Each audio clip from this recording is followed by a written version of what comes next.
दोस्तों नमस्कार। ये है मार्गदर्शन फॉर सिविल सर्विसेज। मैं अनुराग चौधरी। दोस्तों मार्गदर्शन एग्जाम टाइम श्रृंखला में आज की वीडियो में प्रस्तुत है राजनीति विज्ञान अथवा नागरिक शास्त्र के महत्वपूर्ण प्रश्नों का भाग 8, जिसमें आज हम लोक प्रशासन यानी पब्लिक एडमिनिस्ट्रेशन से संबंधित महत्वपूर्ण प्रश्नों को पढ़ेंगे। ये वीडियो टीजीटी पीजीटी परीक्षा, गवर्नमेंट इंटर कॉलेज प्रवक्ता, गवर्नमेंट डिग्री कॉलेज, उच्चतर शिक्षा असिस्टेंट प्रोफेसर, एलटी ग्रेड और विशेष रूप से नेट जेआरएफ राजनीति विज्ञान के लिए उपयोगी है। दोस्तों इस वीडियो में हम लोक प्रशासन के सिद्धांत, निर्णयन, नेतृत्व, संगठन और संगठन के विभिन्न सिद्धांत, नौकरशाही, भर्ती, प्रशिक्षण, पदोन्नति आदि से संबंधित महत्वपूर्ण प्रश्नों को कवर करेंगे, जो आपके आगामी परीक्षाओं के लिए बहुत ही उपयोगी होगा। तो आइए शुरू करते हैं आज का वीडियो। मार्गदर्शन एग्जाम टाइम श्रृंखला, लोक प्रशासन से संबंधित महत्वपूर्ण प्रश्न। दोस्तों लोक प्रशासन का सबसे पहले हम अर्थ जान लेते हैं। पब्लिक एडमिनिस्ट्रेशन का अर्थ जान लेते हैं। दोस्तों प्रशासन शब्द संस्कृत भाषा का शब्द है, जो कि शासन में प्र उपसर्ग लगाने से बना है और इसका अर्थ होता है उत्कृष्ट रीति से शासन करना। यानी प्रशासन शब्द जो है वो शासन में प्र उपसर्ग लगाने से बना है, जिसका अर्थ है उत्कृष्ट रीति या अच्छे ढंग से शासन करना। दोस्तों प्रशासन जो है या लोक प्रशासन शब्द ये अंग्रेजी भाषा के पब्लिक एडमिनिस्ट्रेशन शब्द से बना है। एडमिनिस्ट्रेशन शब्द जिसका अर्थ प्रशासन होता है, ये लैटिन भाषा के मिनिस्टेयर शब्द से बना है, जिसमें एड उपसर्ग लगा होता है। यानी एडमिनिस्ट्रेशन की उत्पत्ति है एड प्लस मिनिस्टेयर। मिनिस्टेयर लैटिन भाषा का शब्द है और इसका अर्थ होता है लोगों की देखभाल करना और सेवा करना। दोस्तों लोक प्रशासन या पब्लिक एडमिनिस्ट्रेशन की परिभाषा आप इस ढंग से दे सकते हैं कि लोक प्रशासन जनहित में किए गए उन समस्त क्रियाकलापों से इसका अर्थ होता है जो प्रशासकीय अधिकारियों द्वारा नियंत्रण, निर्देशन और मैनेजमेंट यानी प्रबंधन के रूप में किए जाते हैं। तो याद रखिएगा, लोक प्रशासन से अभिप्राय जनहित में किए गए उन समस्त क्रियाकलापों से है जो प्रशासनिक अधिकारियों द्वारा नियंत्रण, निर्देशन और प्रबंधन के रूप में किए जाते हैं। तो आइए अब जान लेते हैं लोक प्रशासन से संबंधित महत्वपूर्ण प्रश्नों को। सबसे पहला प्रश्न है दोस्तों, यहाँ पर देखिए, लोक प्रशासन को अध्ययन के विषय के रूप में प्रारंभ करने का श्रेय यानी लोक प्रशासन का पितामह या लोक प्रशासन का जनक किसे कहा जाता है? तो उत्तर है दोस्तों वुडरो विल्सन को।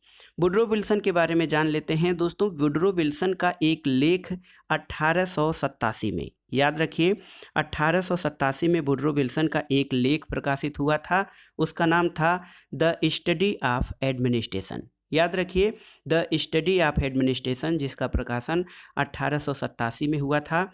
इसमें दोस्तों वुडरो विल्सन ने ये घोषित किया कि राजनीति विज्ञान को प्रशासन से अलग किया जाना चाहिए। तो लोक प्रशासन को पृथक विषय के रूप में मान्यता दिलाने में वुडरो विल्सन का 1887 में प्रकाशित लेख द स्टडी ऑफ एडमिनिस्ट्रेशन बहुत ही महत्वपूर्ण है और वुडरो विल्सन को लोक प्रशासन का पितामह या फादर ऑफ पब्लिक एडमिनिस्ट्रेशन के रूप में मान्यता दी जाती है। अगला प्रश्न है, लोक प्रशासन का संबंध किससे है दोस्तों?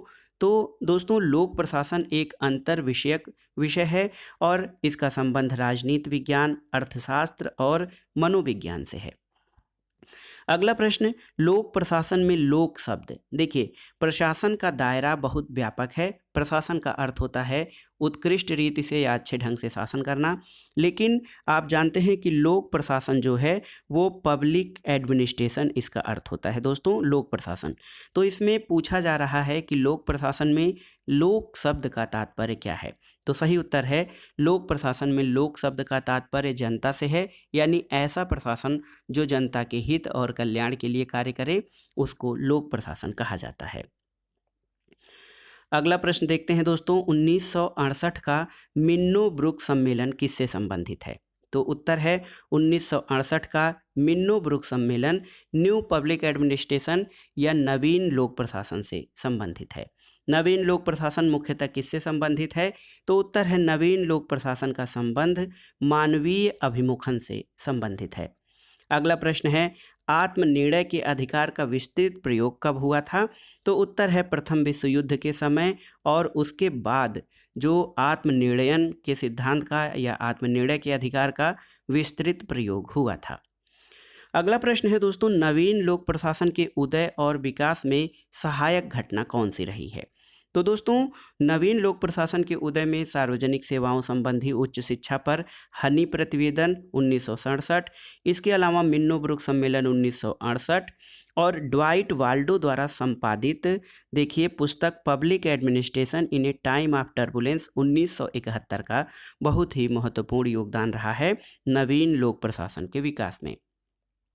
दोस्तों, एक प्रश्न और आपके लिए बहुत ही महत्वपूर्ण है, लोक प्रशासन की प्रथम पाठ्यपुस्तक किसे माना जाता है?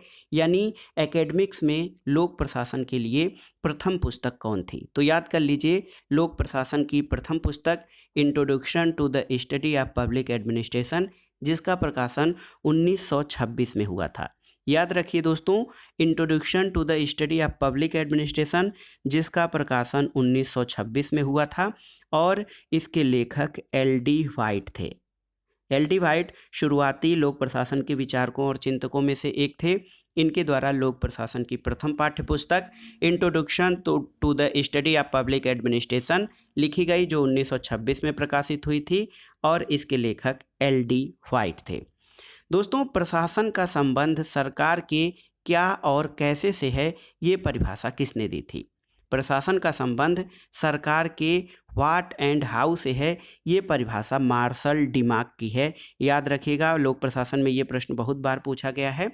तो सही उत्तर है लोक प्रशासन के संबंध में सरकार के क्या और कैसे से जो संबंध है, इस तरह की परिभाषा मार्शल डिमाक ने दी है।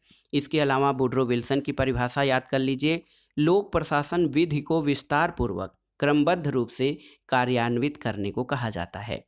एल.डी. व्हाइट कहते हैं कि लोक प्रशासन में वे सभी काम शामिल हैं जिनका उद्देश्य लोक नीतियों या पब्लिक पॉलिसीज को क्रियान्वित करना है। इसके अलावा दोस्तों, लोक प्रशासन के एक महत्वपूर्ण विचारक लूथर गुलिक हैं। लूथर गुलिक का कहना है कि लोक प्रशासन प्रशासकीय विज्ञान का वो भाग है जो शासन से संबंधित होता है। इस प्रकार इसका संबंध कार्यपालिका शाखा से है जो सरकार के कार्यों को क्रियान्वित करती है। अगला प्रश्न है दोस्तों, लोक प्रशासन पर न्यायालय के नियंत्रण की दशा क्या है? तो अधिकार क्षेत्र का अभाव, विवेक का अनुचित प्रयोग और प्रक्रिया संबंधी त्रुटि, ये लोक प्रशासन पर न्यायालय के नियंत्रण की दशा है। अगला प्रश्न बहुत ही महत्वपूर्ण है दोस्तों, भारत में Indian institute of public administration, जिसको शार्ट में कहा जाता है IIPA। देखिए, IIPA यानी Indian institute of public administration की स्थापना किस रिपोर्ट की सिफारिश के आधार पर हुई थी? तो सही उत्तर है पॉल एच एपेल्बी रिपोर्ट के आधार पर भारत में Indian institute of public administration की स्थापना हुई थी। अगला प्रश्न है दोस्तों, भारत जैसे विकासशील समाज में लोक प्रशासन की प्रत्यक्ष भूमिका किसमें है? तो सही उत्तर है विधि और व्यवस्था की। सही उत्तर है भारत जैसे विकासशील समाज में लोक प्रशासन की प्रत्यक्ष भूमिका विधि और व्यवस्था में है दोस्तों। अगला प्रश्न है, कौन सा विभाग एक राष्ट्र की प्रशासनिक संरचना के साथ उच्चतम औपचारिक स्थिति में रहते हैं? तो उत्तर है सरकारी विभाग। और ये देखिए, स्वनिर्णय या सेल्फ डिसीजन। दोस्तों, सेल्फ डिसीजन का सिद्धांत एक दुधारी तलवार है, ये किसने कहा था? तो सही उत्तर है लॉर्ड कर्जन। लॉर्ड कर्जन का कहना है कि स्वनिर्णय या आत्मनिर्णय का सिद्धांत एक दुधारी तलवार है। अगला प्रश्न है दोस्तों, एक विशिष्ट समस्या को हल करने के लिए विभिन्न पाठ्यक्रमों से कार्रवाई का एक पाठ्यक्रम चुनने की प्रक्रिया के लिए क्या कहा जाता है? तो सही उत्तर है निर्णय निर्माण। दोस्तों, निर्णय निर्माण या डिसीजन मेकिंग बहुत ही महत्वपूर्ण है प्रशासन में। दोस्तों, साइमन जो है निर्णय निर्माण के महत्वपूर्ण विचारक माने जाते हैं और प्रशासन के संबंध में उनकी परिभाषा देखते हैं, निर्णय लेना ही प्रशासन है। साइमन का कहना है कि निर्णय लेना ही प्रशासन है।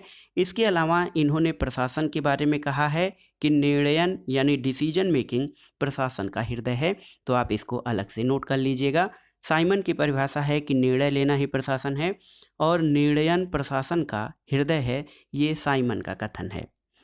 अगला प्रश्न है, किसने निर्णय निर्माण की ब्रेन स्टार्मिंग विधा का विकास किया था? तो सही उत्तर है दोस्तों एफ ऑसबर्न, यानी एलेक्स एफ ऑसबर्न ने निर्णय निर्माण की ब्रेन स्टार्मिंग विधा का विकास किया था। एक परिभाषा है, प्रबंधक यानी मैनेजर जो कुछ भी करता है निर्णयों के द्वारा ही करता है। ये कथन किसका है? तो बहुत ही महत्वपूर्ण है दोस्तों। देखिए, प्रबंधक जो कुछ भी करता है निर्णयों के द्वारा ही करता है, ये पीटर ड्रकर का कथन है। अगला प्रश्न देखते हैं, निर्णय के संबंध में सही क्या है? तो दोस्तों, निर्णय जो है विभिन्न विकल्पों में से किसी एक का चुनाव करने की प्रक्रिया है। इसमें सर्वोत्तम विकल्प चुनने की स्वतंत्रता होती है और ये विवादों के समाधान की एक प्रक्रिया है। अगला प्रश्न है, डिसीजन मेकिंग के संदर्भ में सेटिस्फाइटिंग का उल्लेख किसके द्वारा किया गया है?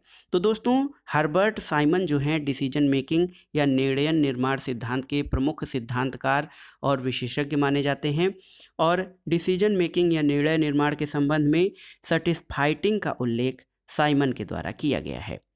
अगला प्रश्न है दोस्तों, सुमेलन करना है सूची 1 का सूची 2 से। देखिए, मार्टन कैप्लान, दोस्तों मार्टन कैप्लान व्यवस्था सिद्धांत के महत्वपूर्ण विचारक हैं।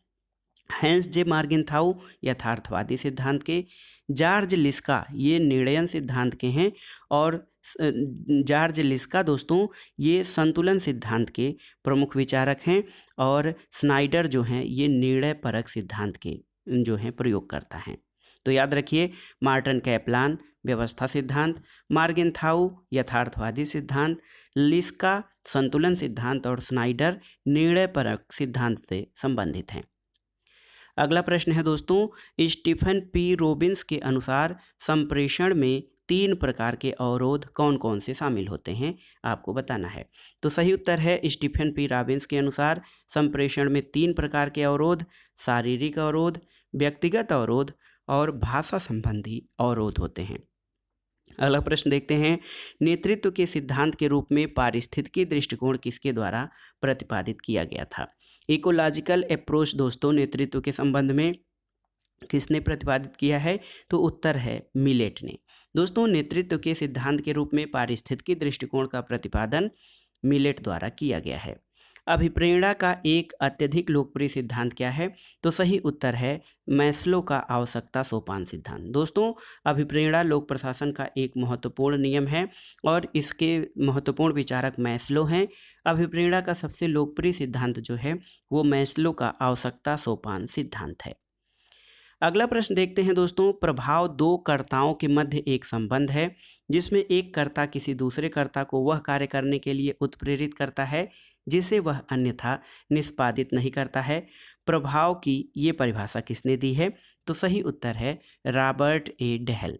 दोस्तों, प्रभाव की यह परिभाषा कि उन 2 कर्ताओं के मध्य एक संबंध है जिसमें एक कर्ता किसी दूसरे कर्ता को वह कार्य करने के लिए उत्प्रेरित करता है जिसे वह अन्यथा नहीं करता है या निष्पादित नहीं करता, रॉबर्ट ए डेहल की परिभाषा है।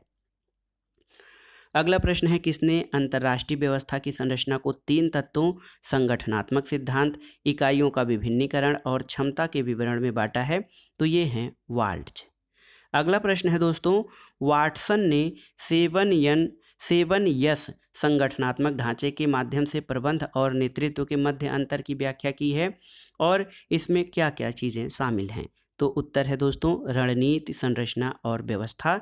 वाटसन के द्वारा जो 7S संगठनात्मक ढांचे का जो प्रबंध और नेतृत्व की मध्य अंतर किया है। अगला प्रश्न है, बहुत बार परीक्षाओं में पूछा गया है, प्रशासन यानी एडमिनिस्ट्रेशन का बुनियादी यानी आधारभूत और आवश्यक तत्व कौन सा है? तो सही उत्तर है दोस्तों ऑर्गेनाइजेशन। संगठन जो है ये प्रशासन का बुनियादी और आवश्यक तत्व माना जाता है। अगला प्रश्न है, सिविल सेवकों की उनकी कार्य संगठन के प्रति अभिवृत्ति और दृष्टिकोण को संदर्भित किसके द्वारा किया जाता है? तो उत्तर है मनोबल के द्वारा। दोस्तों, सिविल सेवकों को उनके कार्य संगठन के प्रति अभिवृत्ति और दृष्टिकोण को उनके मनोबल के द्वारा संदर्भित किया जाता है। अगला प्रश्न देखते हैं दोस्तों, बहुत ही महत्वपूर्ण है। संगठन जो कि प्रशासन का आधारभूत या महत्वपूर्ण संरचना होती है, संगठन का आधार क्या होता है? तो दोस्तों, संगठन का आधार उद्देश्य, प्रक्रिया और व्यक्ति होता है। दोस्तों गुलिक ने जो है संगठन के 4 आधार बताए हैं: पर्पज यानी उद्देश्य, प्रोसेस प्रक्रिया, पर्सन व्यक्ति और प्लेस यानी स्थान।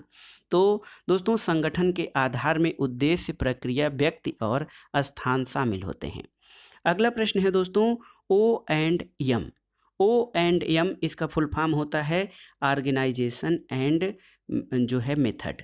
तो ओ एंड एम का संबंध किससे है? तो संगठन और पद्धति से। याद रखिएगा, ओ एंड एम संगठन और पद्धति से संबंधित है।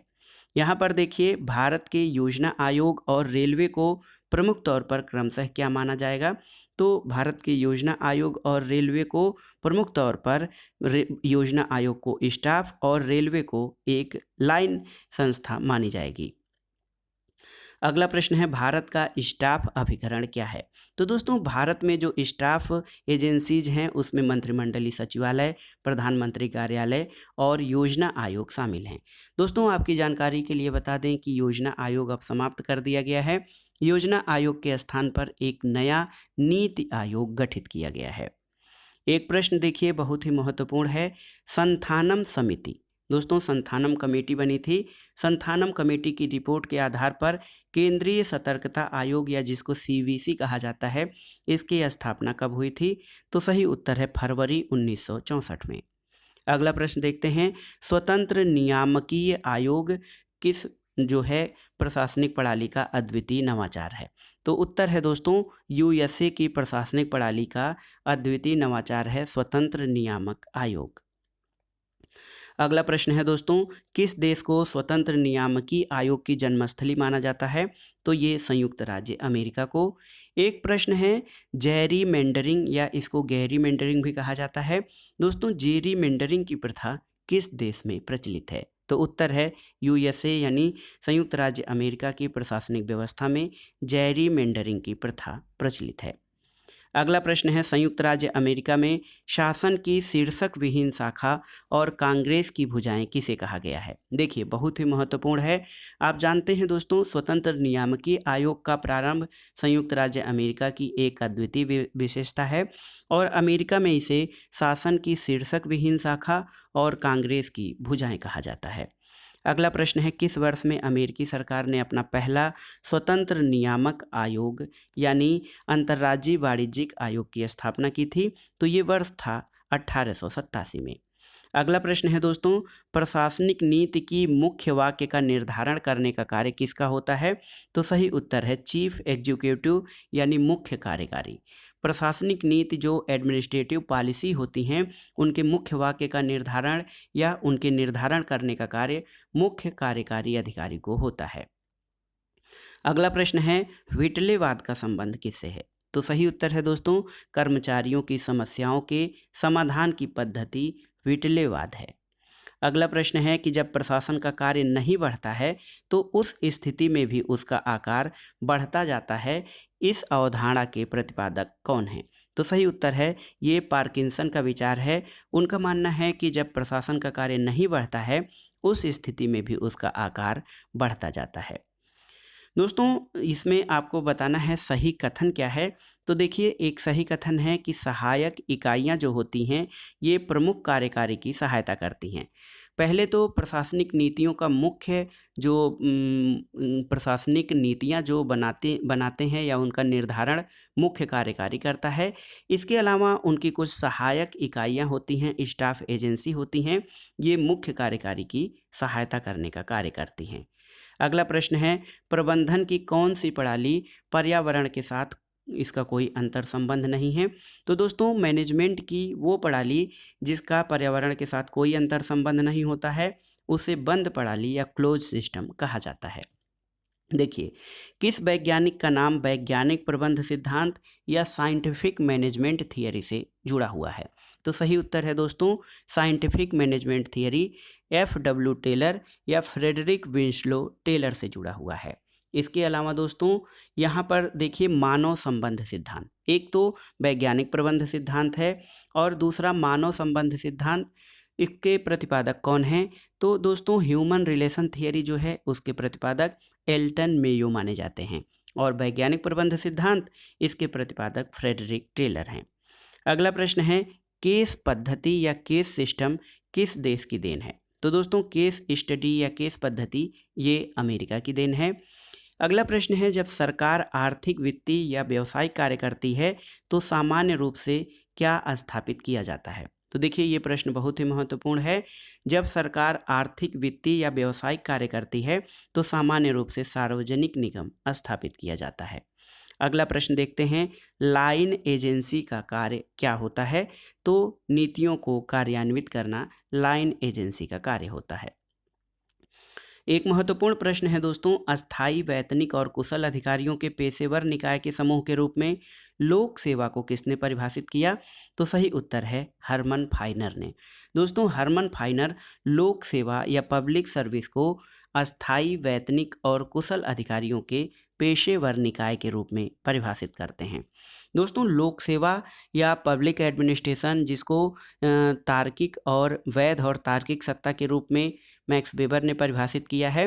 तो दोस्तों नौकरशाही शब्द जो है इसका प्रचलन सबसे पहले विंसेंट डी गोर्ने ने किया था, जो कि एक फ्रांसीसी अर्थशास्त्री थे।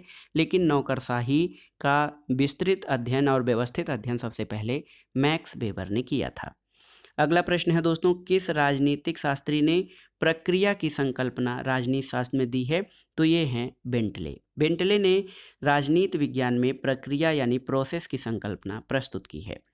अगला प्रश्न है दोस्तों, उन लक्ष्यों और उद्देश्यों या साक्ष्यों के बारे में दूसरों को समझाने की कला क्या है जो सुरक्षित होने के लिए वांछित है? तो ये कला प्रचार प्रसार कहलाती है।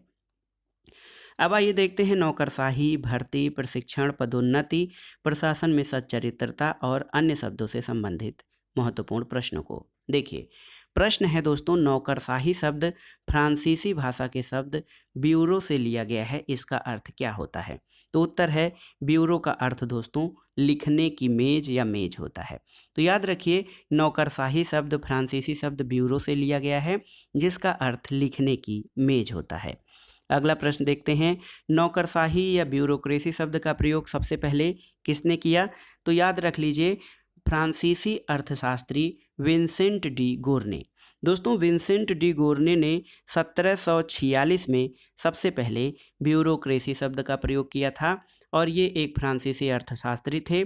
इन्होंने इसे ब्यूरोमेनिया जो है नाम दिया था, ब्यूरोमेनिया। इन्होंने ब्यूरोमेनिया को जो है एक दोस्तों व्यंग के रूप में कहा था कि हमारे फ्रांस को ब्यूरोमेनिया की बीमारी लग गई है। तो यहीं से नौकरशाही शब्द की उत्पत्ति हुई थी। विंसेंट डी गोर्ने ने 1746 में सबसे पहले ब्यूरोक्रेसी शब्द का प्रयोग किया था और नौकरशाही शब्द का प्रयोग सबसे पहले फ्रांस के विंसेंट डी गोर्ने ने किया था। अगला प्रश्न है दोस्तों कि किसने नौकरशाही के सिद्धांत को व्यवस्थित रूप में प्रतिपादित किया? तो सही उत्तर है मैक्स वेबर।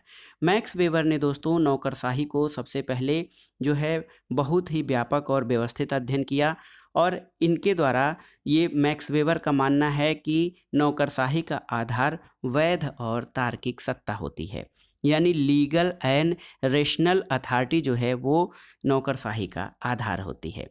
अगला प्रश्न है, नौकरशाही की परिभाषा किसने दी थी? तो ये नौकरशाही की परिभाषा मैक्स वेबर द्वारा दी गई है। अगला प्रश्न है, किसने इस बात पर जोर दिया है कि नौकरशाही एक स्वतंत्र अस्तित्व है और समाज चाहे पूंजीवादी हो या समाजवादी वो बनी रहेगी? तो ये परिकल्पना मैक्स वेबर की है। अगला प्रश्न है दोस्तों, मैक्स वेबर के अनुसार नौकरशाही की विशेषताएं क्या क्या होती हैं? तो सही उत्तर है नौकरशाही श्रम विभाजन पर आधारित होती है। ये हायरार्की यानी पद सोपान के सिद्धांत पर आधारित होती है। इसमें निष्पक्षता का भाव पाया जाता है। अगला प्रश्न है दोस्तों, किसने अधिकारी तंत्र, जिसको कि नौकरशाही या ब्यूरोक्रेसी कहा जाता है, इसको विवेकपूर्ण विधिक सत्ता या वैध तार्किक सत्ता के रूप में चित्रित किया है? तो उत्तर है मैक्स वेबर ने। दोस्तों मैक्स वेबर ने अधिकारी तंत्र या नौकरशाही को विवेकपूर्ण विधिक सत्ता के रूप में चित्रित किया है। अगला प्रश्न है, नौकरशाही क्या है? तो सही उत्तर है नौकरशाही एक आधुनिक विकास है। अगला प्रश्न है दोस्तों, प्रदत्त विधायन की व्यवस्था या जिसको डेलीगेशन कहा जाता है प्रदत्त विधायन, इसकी व्यवस्था से किसकी शक्तियों में वृद्धि हुई है? तो दोस्तों प्रदत्त विधायन की व्यवस्था से नौकरशाही की शक्तियों में और भी वृद्धि हुई है। एक प्रश्न आता है कि नौकरशाही मंत्रिमंडलीय उत्तरदायित्व की ओट में फलती फूलती है, तो ये कथन रैमजे मेयोर का है। रैमजे मेयोर की एक पुस्तक है हाउ ब्रिटेन इज गवर्नड, यानी ब्रिटेन कैसे शासन या ब्रिटेन का शासन कैसे चलता है। इसमें उन्होंने कहा है कि नौकरशाही या ब्यूरोक्रेसी मंत्रिमंडलीय उत्तरदायित्व की ओट में फलती फूलती है। और यहाँ पे ये कथन दोस्तों कि देखिए प्रदत्त विधायन की व्यवस्था से उसी नौकरशाही या ब्यूरोक्रेसी की शक्तियों में बहुत अधिक वृद्धि हुई है।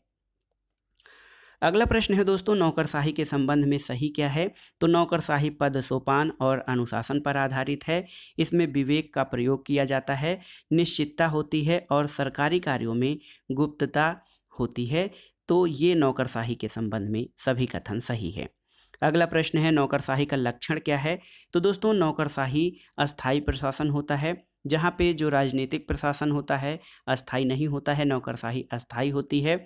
इसमें तटस्थता का गुण पाया जाता है और अनामता यानी निष्पक्षता का भाव भी होता है। अगला प्रश्न है नौकरशाही के कार्य क्या हैं? तो सही उत्तर है कानून और व्यवस्था बनाए रखने में मदद करना, राष्ट्रीय बजट को बनाने में मदद करना, अंतर्राष्ट्रीय संधियों को तैयार करने में मदद करना, ये सब नौकरशाही यानी ब्यूरोक्रेसी के कार्य हैं। अगला प्रश्न देखते हैं हर्बर्ट मॉरिसन के अनुसार नौकरशाही क्या है? तो देखिए एक महत्वपूर्ण कथन है। हर्बर्ट मॉरिसन के अनुसार नौकरशाही संसदीय जनतंत्र का मूल्य है। नौकरशाही संसदीय जनतंत्र का मूल्य है, ये कथन हर्बर्ट मॉरिसन का है। अगला प्रश्न है किसने इस नियम का प्रतिपादन किया है कि कर्मकारी या कर्मचारी एक दूसरे के लिए कार्य उत्पन्न करते हैं? तो ये नॉर्थियोट पार्किंसन का कथन है। अगला प्रश्न है दोस्तों एक्स और वाई सिद्धांत का संबंध किससे है? तो उत्तर है डगलस मैकग्रेगर के सामाजिक मनोवैज्ञानिक उपागम से एक्स और वाई का संबंध है। एक प्रश्न है नौकरशाही की बढ़ती शक्तियों को किस लेखक ने नए प्रकार के अधिनायकवाद की संज्ञा दी है? यानी नए प्रकार के डिस्पोटिज्म यानी अधिनायकवाद की संज्ञा दी है। तो ये विचारक हैं लॉर्ड हेवार्ड। दोस्तों नौकरशाही की बढ़ती शक्तियों के कारण इसे अधिनायकवाद की संज्ञा लॉर्ड हेवार्ड ने दी है। अगला प्रश्न है किसकी देखरेख में जिले में पुलिस बल शांति और व्यवस्था बनाए रखता है? तो ये जिलाधीश या जिलाधिकारी के निर्देशन और देखरेख में। अगला प्रश्न है चयन की प्रक्रिया में पहला आवश्यक कदम क्या होता है? तो सही उत्तर है भर्ती यानी रिक्रूटमेंट। ये किसी भी परीक्षा में किसी भी पद के लिए जो सिलेक्शन होता है उसकी प्रक्रिया में पहला आवश्यक कदम भर्ती होता है। अगला प्रश्न है किस प्रकार का परीक्षण मुख्य रूप से प्रकृति में व्यक्तिपरक होता है और अक्सर उम्मीदवारों द्वारा संदेह के साथ देखा जाता है? तो दोस्तों मौखिक परीक्षा या वाइवा को जो है ये व्यक्तिपरक होता है और उम्मीदवारों द्वारा संदेह की दृष्टि से देखा जाता है और इस पर तरह तरह के सवाल भी उठाए जाते हैं। अगला प्रश्न है नियुक्ति अधिकारी स्वयं किस विधि के अंतर्गत अभ्यर्थियों की योग्यता निर्धारित करता है? तो सही उत्तर है नियुक्ति और विमुक्ति प्रणाली से। अगला प्रश्न है भारत में किसने कलेक्टर के पद का सृजन किया था? बहुत ही महत्वपूर्ण प्रश्न है। वारेन हेस्टिंग्स के समय में दोस्तों भारत में कलेक्टर के पद का सृजन किया गया था। अगला प्रश्न है कि अखिल भारतीय सिविल सर्विसेज के अभ्यर्थियों का चयन किसके द्वारा यानी किस संस्था के द्वारा किया जाता है? तो ये है संघ लोक सेवा आयोग यानी union public service commission UPSC.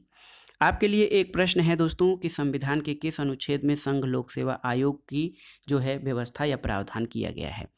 Akhil Bharatiya civil services के अभ्यर्थियों का चयन संघ लोक सेवा आयोग द्वारा किया जाता है।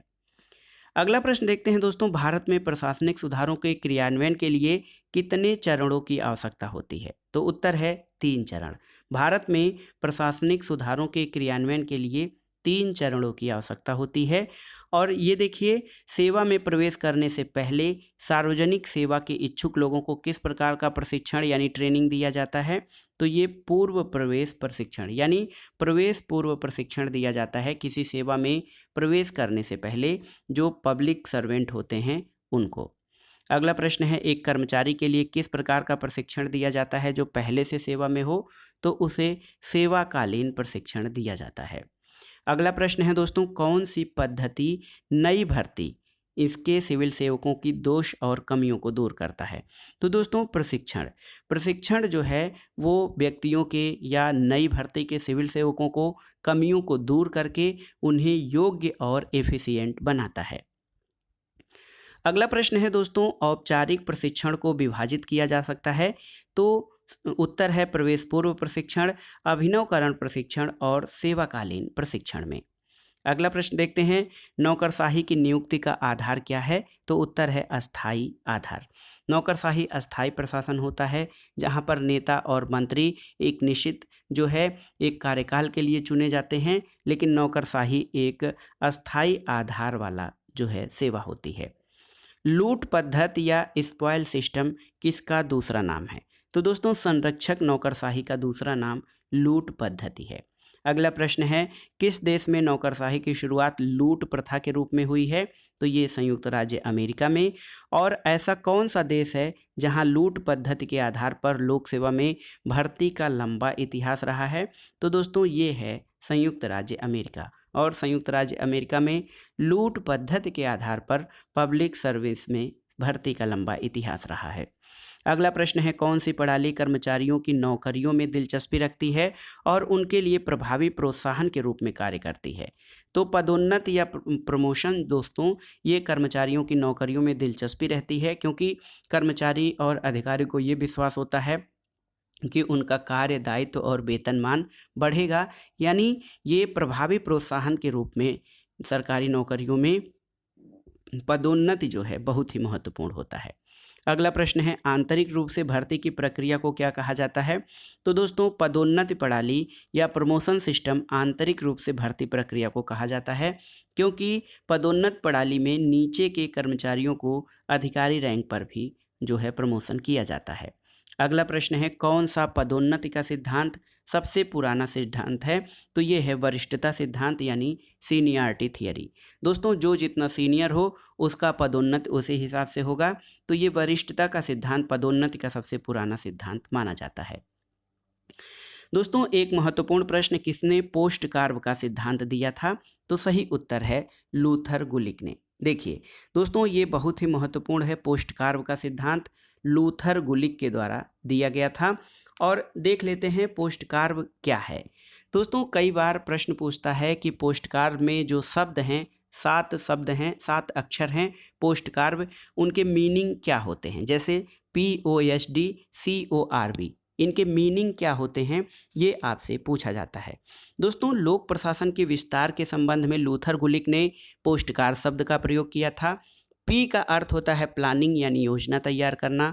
O का अर्थ होता है ऑर्गेनाइजिंग यानी संगठन का कार्य करना। S मतलब स्टाफिंग यानी कर्मचारियों की व्यवस्था करना। D का मतलब है दोस्तों डायरेक्टिंग यानी निर्देशन देना। उसके अलावा CO एक शब्द है, CO का मतलब कोऑर्डिनेटिंग यानी समन्वय करना। समन्वय का मतलब विभिन्न विभागों में परस्पर तालमेल स्थापित करना है। R का मतलब होता है दोस्तों COR के बाद रिपोर्टिंग। रिपोर्टिंग का मतलब प्रतिवेदन तैयार करना। और कर्मचारियों के कार्यों के निरीक्षण और मूल्यांकन के लिए ये जरूरी होता है कि कार्यों की रिपोर्ट तैयार की जाए। और सबसे लास्ट में B यानी बजटिंग है, इसका अर्थ होता है बजट तैयार करना। तो प्रशासनिक कार्यों के संचालन के लिए वित्त या बजट की आवश्यकता होती है, उसके लिए बजटिंग बहुत ही महत्वपूर्ण है। तो आपने पोस्ट कार्व का सिद्धांत पढ़ लिया जो कि लूथर गुलिक का दिया गया है। इसमें कई बार पूछता है कि पोस्ट कार्व में P का अर्थ क्या होता है, CO का अर्थ क्या होता है, या पोस्ट कार्व में B का अर्थ क्या होता है। अगला प्रश्न है, किसने मुख्य प्रशासक के कार्यकारी कार्यों को पोस्ट कार्व के अंतर्गत शामिल किया है? तो दोस्तों लूथर गुलिक ने। लूथर गुलिक के द्वारा पोस्ट कार्व की अवधारणा प्रस्तुत की गई थी। अगला प्रश्न है दोस्तों, प्रशासन कार्यों के प्रबंध अथवा उनको पूर्ण कराने की एक क्रिया है। हमने पहले ही प्रशासन की व्याख्या या प्रशासन की परिभाषा पढ़ी है। तो प्रशासन कार्यों के प्रबंध अथवा उनको पूर्ण कराने की एक क्रिया है, ये परिभाषा लूथर गुलिक की है। यहाँ पर देखिए दोस्तों, लूथर गुलिक ने संगठन के सिद्धांतों को पोस्ट कार्व के रूप में अभिव्यक्त किया है। इसमें CO का अर्थ क्या होता है? तो सही उत्तर है दोस्तों सीओ का अर्थ कोऑर्डिनेटिंग यानी समन्वय करना है। समन्वय का मतलब ये होता है कि विभिन्न विभागों में परस्पर तालमेल स्थापित किया जाए ताकि सभी विभागों का कार्य सुचारू ढंग से चलाया जा सके। अगला प्रश्न है दोस्तों, देखिए एक महत्वपूर्ण पोस्ट कार्व के आलोचक हैं। पोस्ट कार्व दृष्टिकोण की आलोचना किसने की है? तो लेविस मेरियम ने। दोस्तों पोस्ट कार्व की आलोचना लेविस मेरियम ने की है।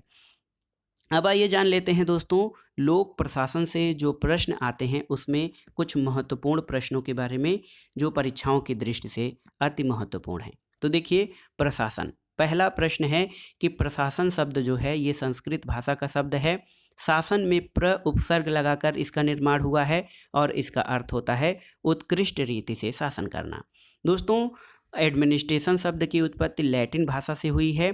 इसमें मिनिस्टेयर शब्द में एड उपसर्ग लगा है। मिनिस्टेयर का अर्थ होता है लोगों की देखभाल करना या सेवा करना।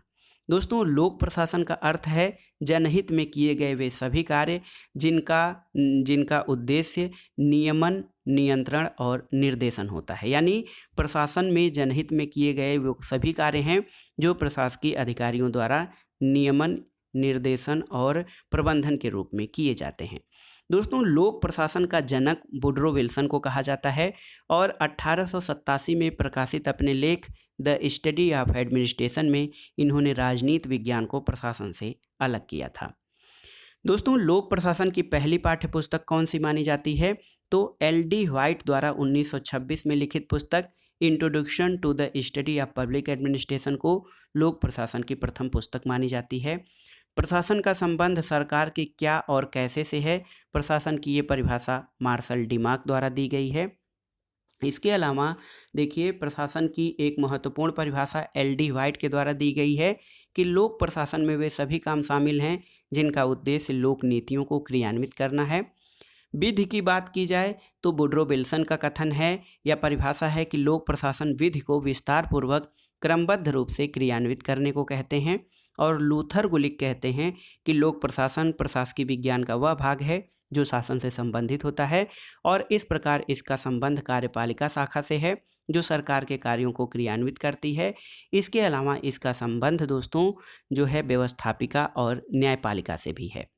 डिमाक की परिभाषा है मार्शल डिमाक की कि प्रशासन का संबंध सरकार में क्या और कैसे से है। क्या से अभिप्राय विषय वस्तु से है और कैसे से है कि किसी भी प्रशासकीय क्षेत्र से संबंधित विशिष्ट ज्ञान को प्रशासक कैसे उसको पूरा करेगा। दोस्तों इसके अलावा देखिए सिद्धांतों का स्वर्णकाल, लोक प्रशासन में सिद्धांतों का स्वर्णकाल द्वितीय चरण को कहा जाता है जिसका समयकाल 1927 से 37 ईस्वी है। और उन दोस्तों प्रिंसिपल ऑफ पब्लिक एडमिनिस्ट्रेशन पुस्तक बहुत ही महत्वपूर्ण है। पब्लिक एडमिनिस्ट्रेशन के संबंध में बहुत ही महत्वपूर्ण पुस्तक है लोक प्रशासन के सिद्धांत यानी प्रिंसिपल्स ऑफ पब्लिक एडमिनिस्ट्रेशन। ये पुस्तक 1927 में F.W. बिलोबी के द्वारा लिखी गई है। देखिए दोस्तों साइमन ने प्रशासन के सिद्धांतों को कहावतें और मुहावरे कहकर उनकी आलोचना की है। तो याद कर लीजिए प्रशासन के जो सिद्धांत हैं यानी प्रिंसिपल्स ऑफ एडमिनिस्ट्रेशन उनकी आलोचना की है साइमन ने, हर्बर्ट साइमन ने, और उसको कहावतें और मुहावरे कहा है। दोस्तों मिन्नो ब्रुक सम्मेलन जो कि नवीन लोक प्रशासन में बहुत ही महत्वपूर्ण रहा है। मिन्नो ब्रुक सम्मेलन जो पहला आयोजित हुआ था 1968 में, इसकी अध्यक्षता ड्वाइट वाल्डो ने की थी। ये भी महत्वपूर्ण प्रश्न है। तो मिन्नो ब्रुक सम्मेलन 1968 की अध्यक्षता ड्वाइट वाल्डो के द्वारा की गई थी। नवीन लोक प्रशासन के लक्ष्य क्या हैं? तो दोस्तों प्रासंगिकता, मूल्य, सामाजिक समानता और ग्राहक उन्मुखता ये नवीन लोक प्रशासन के लक्ष्य हैं। और देखिए वैज्ञानिक प्रबंध सिद्धांत का जनक किसे कहा जाता है? F.W. टेलर यानी फ्रेडरिक विंस्लो टेलर को। शास्त्रीय सिद्धांत या लोक प्रशासन में क्लासिकल थियरी के प्रारंभकर्ता हेनरी फेयोल को माना जाता है। दोस्तों लूथर गुलिक जो कि पोस्ट कार्व की अवधारणा के प्रतिपादक रहे हैं, उन्होंने संगठन के 10 सिद्धांत को मान्यता दी है। और इन्होंने गुलिक ने संगठन के 4P यानी पर्पज, प्रोसेस, पर्सन और प्लेस, ये 4P जो है इसके जो है संगठन के जो कार्यों में निर्धारित किया है। दोस्तों प्रशासन के तत्व गुलिक के द्वारा 7 तत्व जिसको उन्होंने पोस्ट कार्व की अवधारणा में समाहित किया है। इसके अलावा एक प्रश्न देखिए बहुत बार पूछा जाता है, नौकरशाही शब्द का प्रथम प्रयोग किसने किया था?